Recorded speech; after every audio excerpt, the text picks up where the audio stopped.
Hello again. Welcome back to a special edition of Planner Apocalypse. Today we're going to be just kind of setting up my homeschool planner. So I've got this chunk of my own personally designed homeschool pages, and we have this 2021 to 2022 year teacher planner from Happy Planner that I'm using as the base. And you know, it's outdated. This is just kind of my thing. I'm upcycling, using things that are out of date. So I also have this weekly wet erase board that I'm just going to use to mark the week that I'm on, and then this bookmark for marking the month, and then these sticky notes that came with the box set. This was a teacher box set last school year. I think I got it on clearance for like $12 or something like that. I tend to wait for the clearance sales so that I can add my own stuff. So let's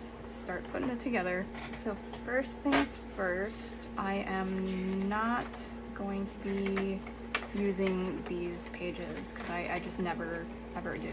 And what I'm going to be doing is taking this page out, and instead of having this as like a preview, it's going to go at the end of the tab month, and this will be my review page for that month. So I'm gonna just go through and do that before we start.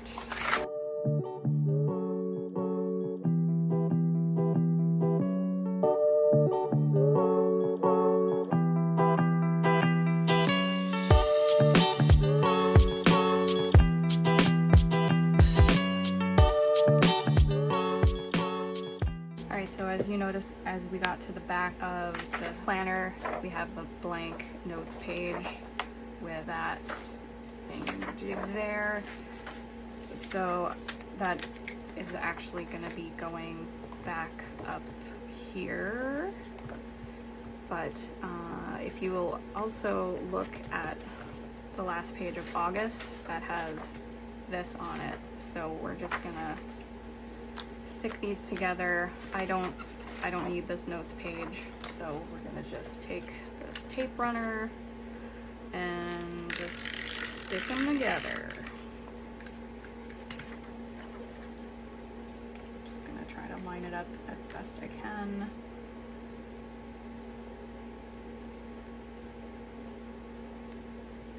Okay, that's it. Just gonna add a little bit more tape. Ta-da! And that is the easy part.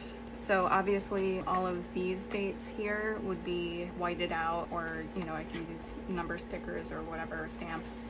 Now we will come back here, and I don't need these pages at all, so I'm going to take them out. I'm going to keep this page. I'm just going to white this part out here that says the 2021-2022.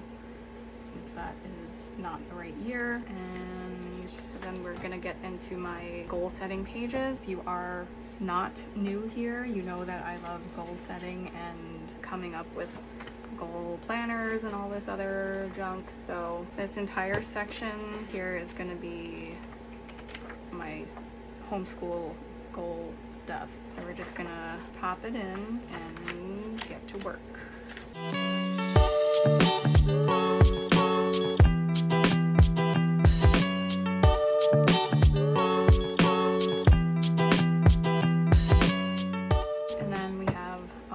Here, it's fine. You know, this is the goal area. We will do a flip through and look at that later, but here we are, instead of using this calendar, we're going to be using this calendar. This is already dated, and it's just set up in a way that I'm used to, so it has the categories that I need. There's a weekly theme. Anyone who might be a veteran homeschooler might think this is a little bit juvenile to still be doing unit studies with your high schooler, but this is what I found was working, so we will keep at it until it works no longer. And you know, the thing about homeschooling is, you know, you tailor the education to the child and not the other way around. you know, we took him out of public school because he just did not do well in a classroom setting. So yeah, you're gonna come into the month, and then you have your calendar, and then you have the theme this month. Yes, again, I'm doing unit studies. I find that it's just easier for me to try to find learning materials that way if I'm like more organized that way. So we've got the brain dump over here, and then each subject, including current events. I also added this year, what's the point of learning this? Because my kid is very stubborn, so it's been difficult, but I don't regret taking him out. He doesn't learn anything here at home. He's not going to learn anything at school, and mental health is better at home than at school, so, you know, do what you can with what you got. So after the subjects come the projects and activities. There's a space for a field trip if you want to do field trip. Resource list for your projects or you know, any of this other stuff. So resources also includes websites and people and media. This is just a spot for notes. Description, whether we own it, we're gonna buy it or borrow it, where to find it once we check one of those off, and we need it for what, and we need it by whatever. But yeah, that's pretty much the flow of the planner. I'm adding a lot of pages, so I'm not sure yet if I'm gonna need expander discs, but I guess we'll find out. I'm just gonna speed through this, and then we can look at the goal stuff if anyone is interested.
For some reason I only made up to June and not July, so that's kind of weird, but I can fix that another time. But yeah, you get the idea. It is quite chunky now. I don't even know if these things are gonna fit, but let's find out. All right, so I'm gonna just open this. Just like a planner accessory pack for everyday garbo. I just want the folder just in case I need it. Alright, so I'm not really fond of the good vibes only, but it is what it is. As someone with depression, I cannot approve of good vibes only. Feel your feelings, people. It's gonna be okay. There's some fill paper here, which I don't think I even have room for, so I'll move back into August because that's where we are. And we're gonna pop this in the month, and then I have to redate all of these things, but what is today? Tomorrow's the 8th, right? So let's just put this here. Obviously I haven't planned homeschool yet, so I don't know when we're starting yet, but let's close it and see if it closes all the way, and it does, so that's nice. Don't need to upgrade the thingies here. All right, we're just gonna look at the goals section now that that is all set up. So you open it and you have our homeschool, our school name, so you would put, you know, whatever your homeschool name is if you have one. It's not necessary. It could just be like the Smith Family School, or, you know, Smith Academy, or whatever. Our school's North Star Pick a motto, quote, or verse to guide your teaching and learning. I run personally a secular homeschool, but this is open to anyone, whether it's secular or not, or religious, whatever. The only thing I would say is not as great would be out here somewhere. Yeah, the heritage and observances. I tailored this for like my own stuff. I had looked online and there were like about 4 pages worth, and I'm like, I don't need that much stuff. So it's just basically stuff that I am familiar with and or celebrate.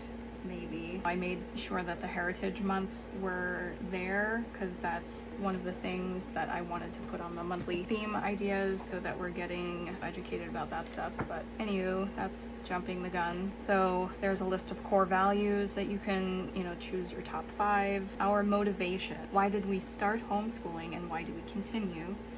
Our benefits, what can we do in our homeschool that we cannot do in a traditional school setting? We have our mission statement. That's basically what are we striving to do in our homeschool. Our boundaries, what do we refuse to do in our homeschool? So for us, I refuse to homeschool through tiers. If something is not working, figure out why and change it. If your kid is stressed out and they're not absorbing the material, that stress is gonna get in the way of learning. Our vision, how do we want our homeschool days to look and feel? How do we want to spend our family time? Our definition of success. Who do we want our children to become? What qualities, not accomplishments, are important to us? So obviously everyone's idea of success is different. You've got the, sports cars, luxury vehicles, lots of money, prestige. Like I want my child to be a lawyer or a doctor, neurosurgeon, whatever that is for you. But try to think about the kind of person that you want your child to be, and not so much what you want your child to be. So for me, I want my son to grow up feeling empowered, like he has a voice, that he's not afraid to speak up for himself and to advocate for others who have no voice. Stuff like that. Next, we go into the review for last year's homeschool. This is just like overall general homeschool. I am homeschooling one child. I tried to set up these pages so that you have a space for the child's name if you have more than one kid, and I tried to set these up so that basically at the end of the year you can take all of the individual child pages out and like put them in their portfolios or binders individually, if that would be something that you wanted or needed. You might be wondering, but yes, I do have an Etsy shop. I was going to put this up in my Etsy shop. I'm not really sure if this is something that people would be interested in or not, but leave a comment down below. Are you interested in goal setting for your homeschool? Just trying to get an idea about things. So yeah, sometimes the way we teach isn't the way our kiddos learn.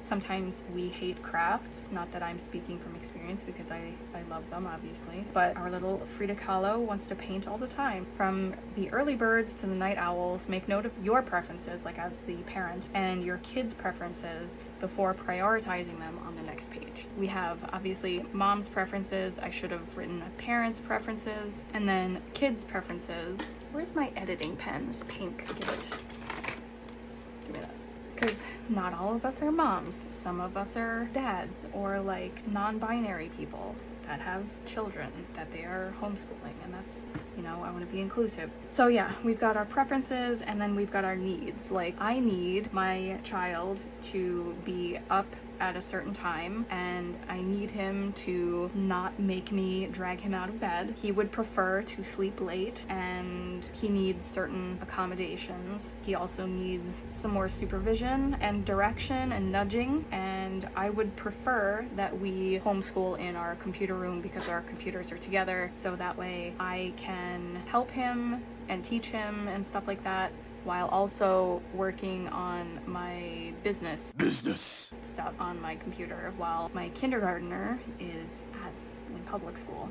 You basically would brain dump all of your preferences and needs, and then decide what absolutely must happen, what would be really awesome if we could include, like we should have this, and then the could haves are nice to have, like whipped cream on your ice cream sundae. If we're gonna go for the ice cream sundae, must have would be like your actual ice cream, right? Should have, I don't know. won't have would be like the topping that you absolutely abhor and you're like, I'm not doing that. Like, what are the time wasters? What are the things that maybe other people have been saying that you should be doing in your homeschool that just haven't been working for you, and that you can just let go because it's just wasting your time, wasting your breath and energy. I got this spread from Yukiko Sakamura on Instagram. She also has a YouTube channel. She hasn't posted in a couple of years, I don't think, but she does a lot of minimalist spreads in Hobonichi Cousin. Yeah, check her out. I'll link her down below. So then we've got the vision casting section. I will read it. We are going to envision our ideal homeschool situation. Hint, not our perfect homeschool situation. Perfection does not exist, and the path on the pursuit of perfection is often wrought with pain and disappointment for us as well as our children. So what's the difference?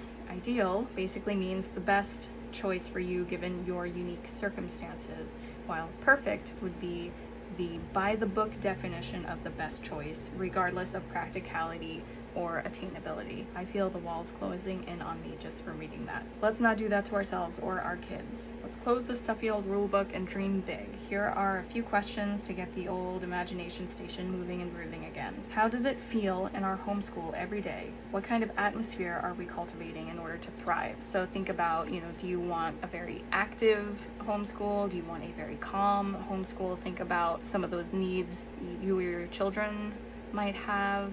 How or what would we teach or learn about if we didn't feel like we shouldn't or couldn't? So that's going back to that, like, oh, are people telling you that you should be doing things and you're like, that does not appeal to me at all and I'm not interested, but I feel like I have to do it. But it's the flip side of that. Is there anything we want to try but fear is holding us back? So public school model, the K-12 model, has basically instilled in us a certain version of what schooling looks like, and a lot of parents homeschooling for the first time, and I'm totally guilty of this myself, basically tried to bring school and just put it at home. So it's like just schooling at home, and that's one model that you could use, but it's not the only model. It's not the only way learning exists. So like, if you didn't have to just sit in a building and learn from books and lectures, what would you try? Would you go to museums more often? Would you go to the park?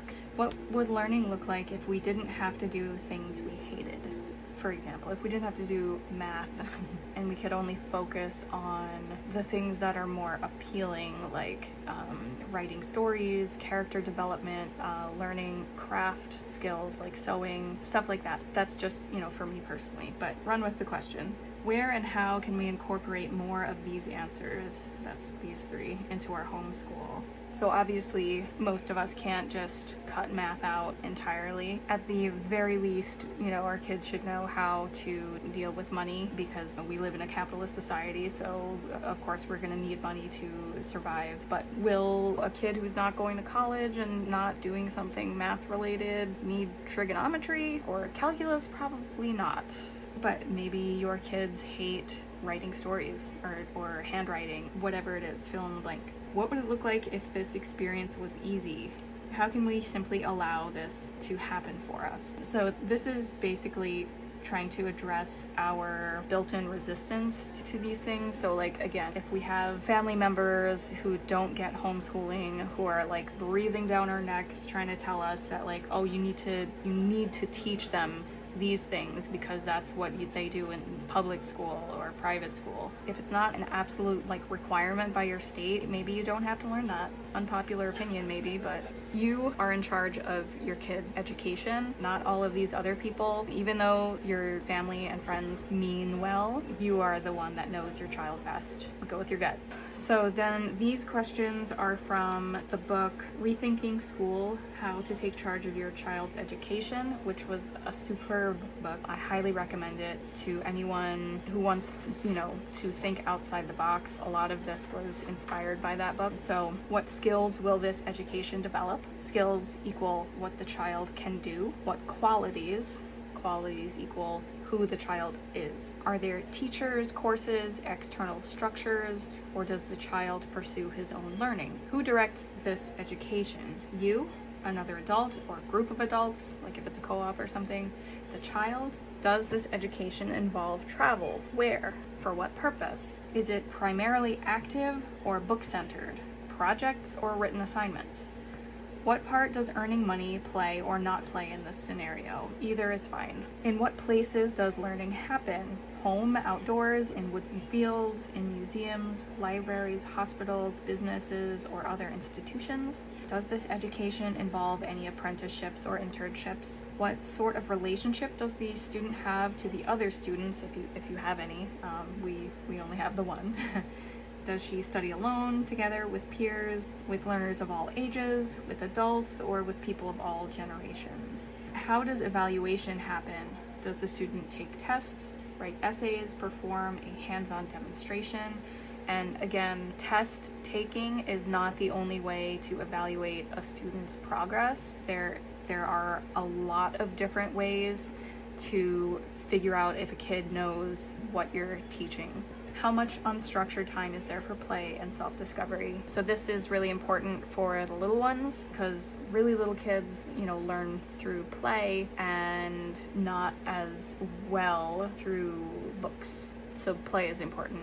Even for teens, adolescents, or even pre-adolescents, they need to be able to have time to find themselves so that they have an idea about what they like and don't like. So then the student exploration is one of those things that I made for a specific student. So if you have more than one kid, you would have to fill out these pages for each of them. So student exploration for, insert name here. Who do I want to be? Have your child describe what they want to be like as an adult. This isn't just about what kind of job they want to do. This is about the qualities they want to build as they shape themselves into a fully grown human.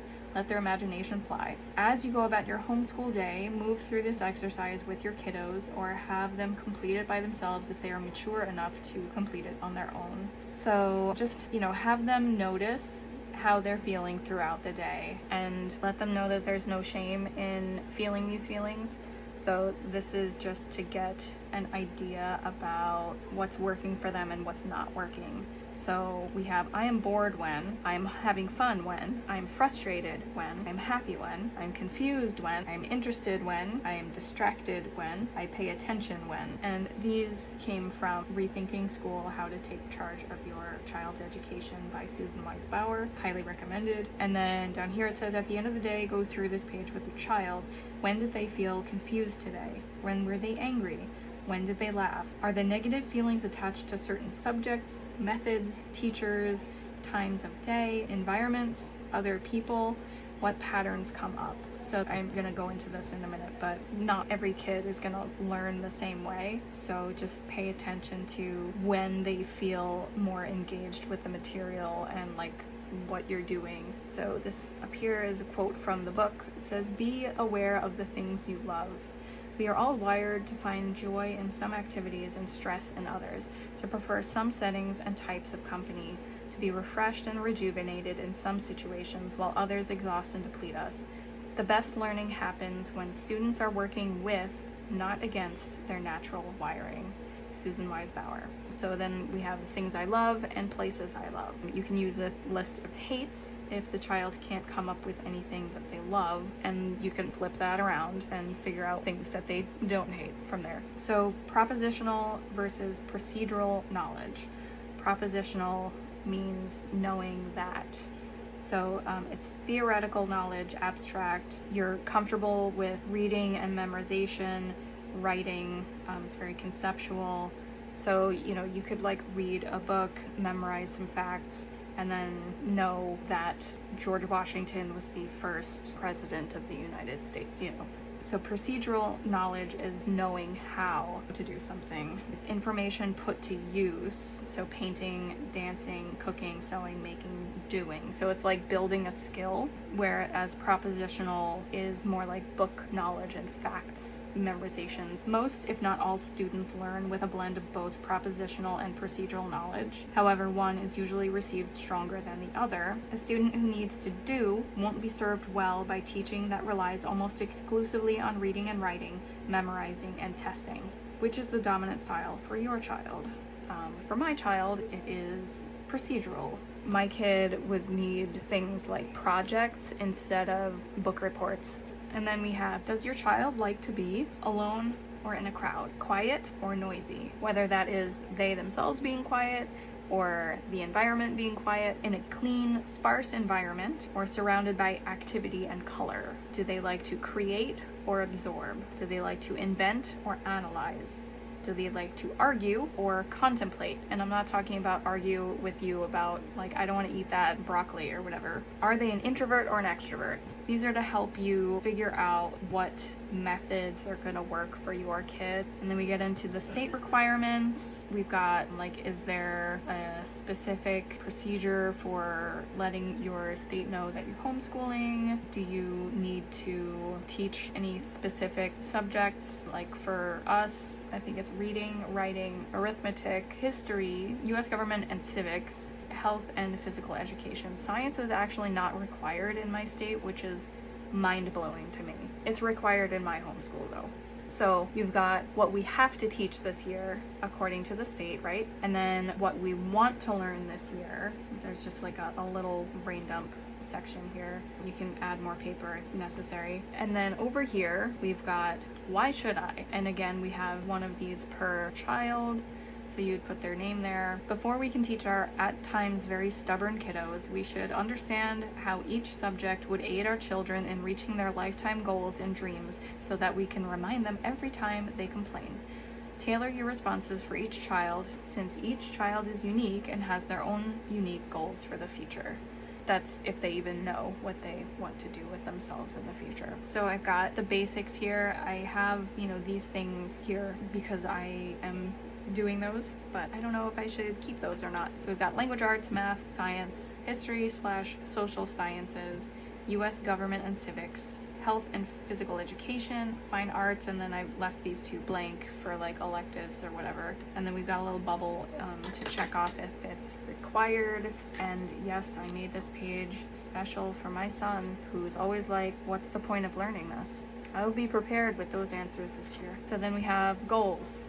Goals, goals, goals. So the domains here are physical health, mental and emotional health, because homeschool is not just about academics, right? There's more to homeschool than just the book learning and all that. So spiritual or character or qualities, whatever you want to do there. We've got relational, so that's like their social relationships, whether that is family, friends, community, all of the above. Then we have academic/learning, and then home and physical environment. So each domain, we have what works, what are their strengths in each category, and then what they need to improve. So it's super important to be aware of what your child is good at and not just focus on the stuff that they're bad at or that they need work on, because things that they are good at, a lot of times, I'm not going to say every time, but a lot of times those are things that they're interested in, and you don't want to just fill their homeschool day with stuff that they hate, because that doesn't seem fair. So you have like broad goals here. Then we have term goals. I don't know how many terms I'm going to be, having this year, because I didn't do my stuff yet, obviously, because I just set this up. But basically you would break these things down to more manageable things for the term, and then you would take your term goals and pick 4 things to work on this month, whether that is a smaller portion of these things, like a stepped word, or if it's a habit, like if it's a life skill, maybe making the bed, that would be building a habit. There's also a monthly habit here if you want to focus on that. But yeah, we've got life skills here, and then we've got the academics here. So the academic/learning has been broken down into their own things. I said just pick 1 per subject max. You don't want to overload your child and yourself by setting the bar way too high. Set the bar low and go from there.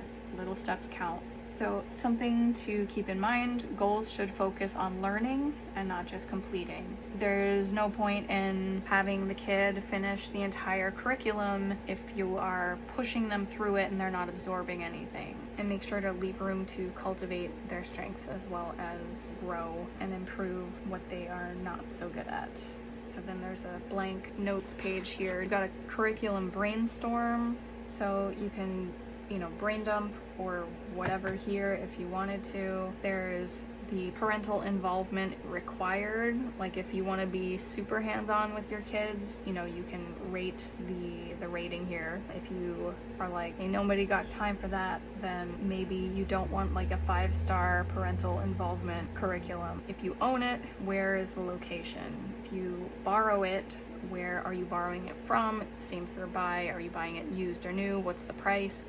And then check mark is for the ones that you actually purchase. Because again, this part is just the brainstorm. Extracurriculars, brainstorm. Make sure in the time commitment that you're including any travel time. What days of the week would this be? Where is it? What is it? How much is it? So then we've got the actual curriculum selections from this page here, and there's a lot here. It's 2 pages. So you've got the subject or curriculum, skills subject or content subject, and that according to Susan Wise-Bauer, again, Rethinking School book that I referenced earlier. Skills subjects like math, handwriting, spelling, reading, grammar, and writing build on themselves and should be practiced consistently and to mastery, while content subjects like history, science, art, music, literature are subject-specific knowledge that are so broad and open-ended that one can never truly master them. Like you can never know all of history or hear and or be able to play every single piece of music ever made, etc. You have more freedom when scheduling your content subjects, but your skill subjects should be practiced daily until mastered. So if your kid is, practicing their handwriting, obviously this is up to the parent, but it should be practiced until legible, right? Until the letters look nice. And then you don't have to worry about that skill anymore.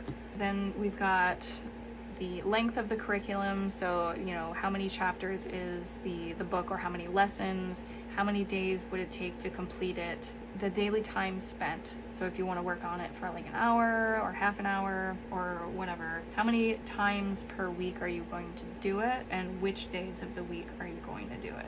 So then again, we have the parental involvement scale over here. The types of activities included in the curriculum. Are there quizzes? Are there tests? Are there papers, projects? What's there? Do I need to add activities? So do I need to add things like projects, book reports, papers, multimedia presentations, method of evaluation? And the double asterisk is down here. Does the curriculum come with its own method of evaluation, such as tests or something else? Contrary to what we've been led to believe by the standard K-12 model of schooling, there are more ways to evaluate progress than testing and grades. This can include things like discussions, critiques, using a simple pass-fail model, or my favorite, using the parental annoyance scale. You will know a kid has an in-depth understanding of a particular subject if they just won't shut up about it. I'm looking at you, Minecraft.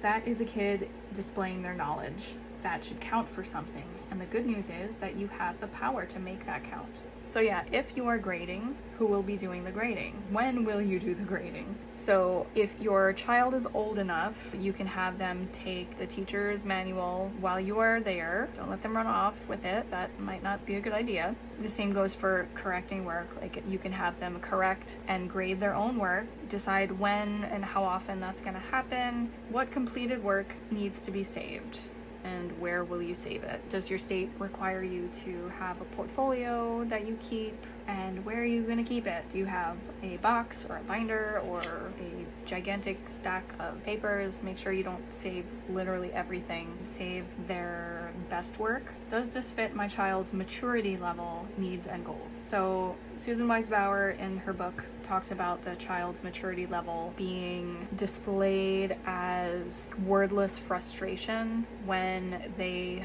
come up against a subject that is just too hard for their maturity level, and they cannot express that. They just break down in tears, they go catatonic, they just cannot even figure out where to start with the thing. So if that is the case with my son. Dial it back a few grades, have them work up to where they need to be. And then we've got the extracurriculars. These are the ones that are chosen right from the first page over here. And then I just added this because I needed something there. Always remember that despite the careful selection process we've just undertaken, there may be a curricular choice that just doesn't fit us, our family, or our kids for one reason or another, and that's okay. The beauty of homeschooling is that we can simply make another choice. We can make the education fit the child instead of the other way around. So then, just some food for thought questions here. What are some possible challenges we might experience moving forward with our plan? How can we handle these challenges with grace for ourselves and our kids? And then additional notes, and then we have like a whole other page here for whatever. And then we've got, let's make it a good year. And it's our academic year calendar. There we go. So this is where I'm gonna be figuring out how many school terms I'm gonna be doing, what days I need to take off, because my son sees his dad for visitation and also for certain doctor's appointments. So I know that in October he's gonna be going to New York City Comic-Con, which I think is this week here. So, I need to incorporate that into the plan so that we meet our required number of days, which is 180 days. So there's up to 6 terms available. You could have like a 1-week term. You could have a 2-week term. It doesn't matter. Just general, like first day, last day, total number of days. Does this match the required number of days? Yes or no? Total number of weeks, hours each school day, total hours in year. And then school terms, planned holidays, breaks, and vacations, and then each month has some lines underneath for, special dates or whatever. And then I would basically be circling dates. It's gonna be a huge mess on this page. That's basically what I would be using these pages for, is just figuring stuff out. And then the heritage and observances, monthly theme ideas, again, because I'm a little baby and I'm still using unit studies for my high schooler, but, whatever. It works for me, so that's fine. So yeah, I would be basically taking all of the heritage month things and, putting them in corresponding months so that I'm making sure that I'm like hitting those things. And then we've got our recurring family schedule. So we've got Monday through Sunday, morning, afternoon, after school, and evening. So for example, week A would be my son is home. Week B would be a visitation week. So things that we would be doing Friday, Saturday, Sunday would be different because he would not be here. So that's why I have A and B. If you only need one, or if you need more, then print out more and just white out the letter and add a different letter. We also have the ideal weekly schedule. Of course, this is ideal and not exact. So this is from 4 a.m. to 3 a.m. So you have a 24-hour timeline here in case you have a supreme night owl in your household, or maybe you work third shift or something. They're broken up into half hours, and then this spot over here for notes. You can print one out for each term if things change. Then we have a block schedule. So let's say your morning block is, like morning basket time. My kid was never young enough to do that. We started actually in high school, so I never got to do morning basket. But if you have little ones and you do morning basket, so like, block number 1 would be morning time, and then block number 2, skills or math or whatever. You would brainstorm all of your blocks for each term, up to 6 terms, and then block schedule for whoever your student is. Maybe you have kids who are on a different block schedule, I don't know. And then you've got the term number here. So over here, this is where you would put like morning block or math block or skill or content or whatever. And then it's got Monday through Friday. Daily rhythms. So what is your ideal morning start time? Your ideal learning start time? So the ideal morning start time is basically like, what time do you want all of your kids out of bed? Do you want them to get themselves out of bed and let you sleep in because you've had a rough night and you need them to like go feed themselves? Whatever. Ideal learning start time. What time do you want to start your homeschool? Ideal lunch time. Ideal afternoon block time. Ideal learning end time. For me, I would like to start, like my son needs to get out of bed before I take my daughter to kindergarten, and he needs to be downstairs and have eaten by the time I get back from dropping her off so that we can start. And then the idea is that we work while she is at school and we can just get our stuff done. But anyway, you might be different. Maybe not. I don't know. So, building our homeschool space. Before we get started, don't rush off and get caught up in the Pinterest and Instagram rabbit holes, which is exactly what I did when I first started. Yes, those homeschool rooms are gorgeous. Yes, those vintage school desks are adorable. Yes, that giant wall-to-wall map mural is a fun and colorful addition that I would never have the time nor desire to execute. But let's take a minute and not should all over ourselves. Should you have an entire room dedicated to your homeschool? The answer would be if you have the space for it, the resources for it, and will actually use it, then go for it. I've read just as many accounts of families that have made dedicated rooms that didn't use them as often as those who have. Every family is different, and every family's homeschool solution will be different. Just make sure you're picking the one that will fit your family best, and not some family you saw on social media. That said, the absolute bare bones necessities of homeschooling are these. Somewhere to sit, somewhere to work, whoever's teaching, usually that would be you, but it might be someone else, like maybe you have an online curriculum, who knows. Whoever's learning, whatever you are learning about, like your curriculum, etc. Whatever supplies you need to support that teaching and learning, your homeschool planner, record sheets, pens, pencils, notebooks, etc., whatever. Somewhere to store said supplies, and some system to store the work you need to keep. That's it. Whether you have or want to have a simple bookshelf or an entire dedicated homeschool room, the likes of which would make Pinterest weep, doesn't matter. In the end, it all boils down to this. Does the space work for our family? So everyone get out their detective hats and bubble pipes. We're going to do some homeschool sleuthing. You will need your homeschool vision casting sheets, as well as your preferences, priorities, and student exploration sheets for each student to refer back to as we move along. Hopefully these pages will help set our intentions and get straight on our homeschool space needs before we get to the actual building of said spaces. So, homeschool detective intake. We're going to start with our favorite interrogation words, the 5 W's and 1 H. So that's, who, what, why, when, where, how. While each interrogation block has a bunch of questions to consider, they are really just to get you thinking about your own kids, space, and resources you have available to you. Time is also a resource, by the way. Time, energy, money, those are resources. Answer whichever questions you want and try asking yourself your own questions. I've left the space open for you to brainstorm, mind map, or just plain dump everything out that needs to come out. Feel free to add extra note pages if this isn't enough space for your mind to do its thing. So we start with why. Why do we need a separate space for homeschooling? Or do we? Do we need firmer boundaries between all the stuff that comes with homeschool and the rest of the house? Like, do we need to just shut it away? Do we need that separation to signal to our kids it's learning time? I feel like anyone who worked from home during the pandemic can relate. It became hard to know when to stop working because you didn't leave your place of employment, and so things tended to blur. So if that's an issue, maybe having a separate space would be useful. Or can we integrate it into spaces that already exist? Like, do you have a dining room that has a very big table that you would like to just sit at and use? You don't need to have an entire room. Or do your kids need their own space? Are they independent and mature and reliable enough to go work in their own rooms? Questions like that. Why this particular space or spaces? What about this space makes it a good fit for our family?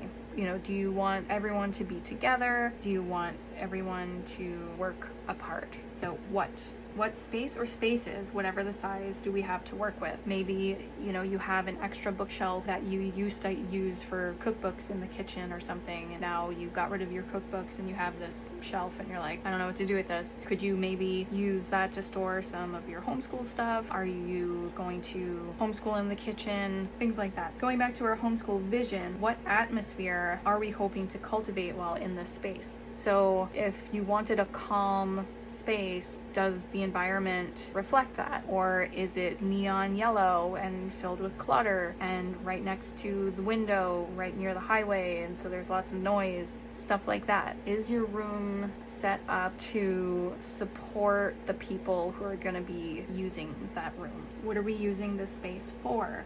What do we do in this space? Do we cook? Then we should have cooking things. Do we paint? Then we should have painting supplies and something like a drop cloth so we don't make a mess everywhere. We should have smocks, easy access to clean up things, maybe a slop sink or something like that. Does your current space, if you have one, reflect and support this? If not, what needs some tweaking? What do we already have that can be repurposed to fit our vision, just like that bookcase in the kitchen? What is still needed? Is there anything that has been outgrown that needs to be removed? What needs to be taken out of the space in order for it to work for us? Who? Go ahead and grab your student exploration sheets for this one.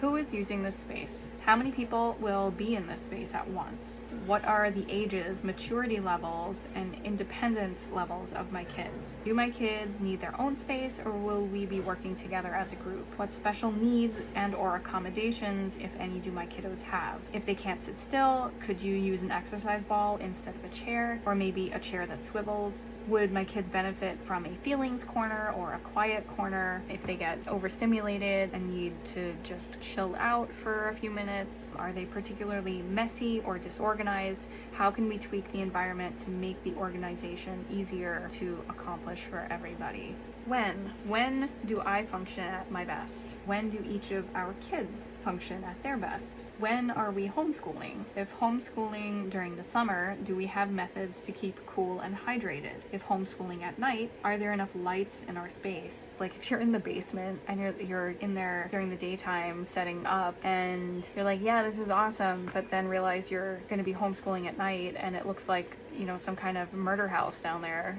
Maybe that's not exactly the most calm environment for learning, you know? Are there enough windows and adequate daytime light if you're doing it during the daytime?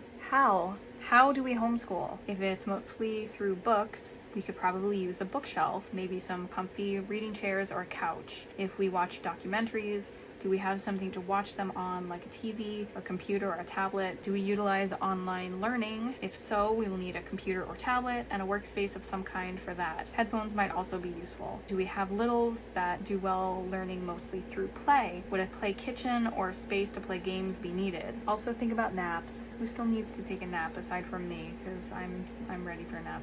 Where else does learning happen in our homeschool? Does it happen in only one place, or will we be moving around? If moving to multiple spots in our home, do we need to set up storage stations in every room, or would we be better served by a mobile storage solution such as baskets or one of those like wheeled carts? If we road school or learn outside of the home, do we need backpacks? Yeah, that's basically it. And then you're supposed to just brain dump, and this is your storage plan. So again, going into the interrogation words, we've got what is it, who does it belong to, when/how often do we need it, rarely, often, weekly, daily. I was gonna have like yearly, monthly, weekly, daily, but I thought that might be too exact. I don't know.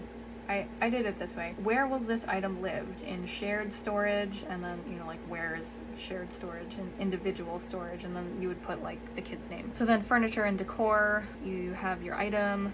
Do you own it? If you own it, write down the location. If you're borrowing it, where are you borrowing it from? If you're buying it, where are you buying it from? Are you buying it new or used? Put the price and the check mark once you've got it. And then this is your homeschool space, your like grid map thing. And then the last page of these whole thing, student info. We've got the attendance here. Again, this is an August through July planner. If you do not homeschool August through July, sorry. You've got name, birthday, age/grade, strengths, challenges, level of independence. So what level of supervision do they need? Close guidance. You can do your own thing, but stay within sight. The student needs reminders to stay on task. Can they work responsibly and stay focused while you are out of sight, or are they self-managed? What kind of teaching or support do they need? For all subjects, for some subjects, are they self-teaching? Some subjects, but not all, need support with harder subjects. Self-teaching and self-correcting, all subjects would be the highest level. Check-ins, so like how often do you want to check in with your kid about their work? Level 1 would be you sit with them. Did you do that? Okay, that's good. Let me check that for you. Good job. After completion of each assignment, so if you are in the room with them, you are doing your own thing, are you able to just tell them what they need to do and have them do it, and then bring it back to you once they're done, and then you check it. Check-ins once daily, so like look at all of this stuff that I have for you to do. The student goes and does everything, and then at the very end of the day they would come back to you and give you their work and check it. the highest level, once weekly, you'd have like a, or even monthly, I guess, if they're like super managed by themselves there. If they are self-teaching and self-correcting all subjects, you want to meet with them once weekly or once monthly, depending, just to be aware of their progress and make sure that nothing's going wrong. So educational needs and accommodations, ways to help keep on track. You know, this would be like, my kid needs a fidget spinner or needs movement breaks. They need to be outside. They need to have snacks more often because they get hangry with low blood sugar, and their attention span tanks after lunch. So the harder stuff should be done before lunch, stuff like that. Interests and hobbies is down there too. And then under each month, you've got cumulative days, days present, days absent, total number of days. You can color code these blocks. You've got full day, half day, weekend, sick day, vacation, field trip, volunteer, and then like 5 blank things. But yeah, that's it. And then you would go in here and take your term goals and, you know, break them down here. If there are any events happening or outings, that would be like your field trip. Or if it was just like, we're going to the gay pride parade, any important dates. So that can be either things that are taking you out of the house or deadlines for any reports or whatever, things that you need to do this month. A little box for notes. You've got a monthly theme, and then you can break that down or expand on it in the week. So you'd have a weekly theme. So if your monthly theme was animals, you can go mammals, reptiles, amphibians, fish, and birds, or something like that. Unit study theme. So think about, what are we learning? How are we learning it? Who can help us teach and learn it? Where can we find out more, and why are we learning this? Again, going back to the who, what, why, when, where, how. So brain dump all that stuff, and then you've got the subjects, projects, description, subject details, anything that's due, a checkbox for if you've completed it, got a packing list for your field trip, location, contact person, blah, blah, blah, and the resource list, websites, people, media, notes, and you're into the actual like lesson plan book. This came with that like meal planner one, but the idea with this would be to just write the general things that are happening that day, just so I know what's going on, because this is just going to be like just homeschool stuff. Like, I want to be able to see what's happening if I'm in this planner. But yeah, that's it. Thanks for watching. If you have any questions, let me know. What did you think about the goal setting? Is that like too much, do you think? I don't know. Is that too in-depth? What are your thoughts? Tell me. If you've made it through this entire video, thanks for watching. And I hope you come back maybe. So, okay, bye.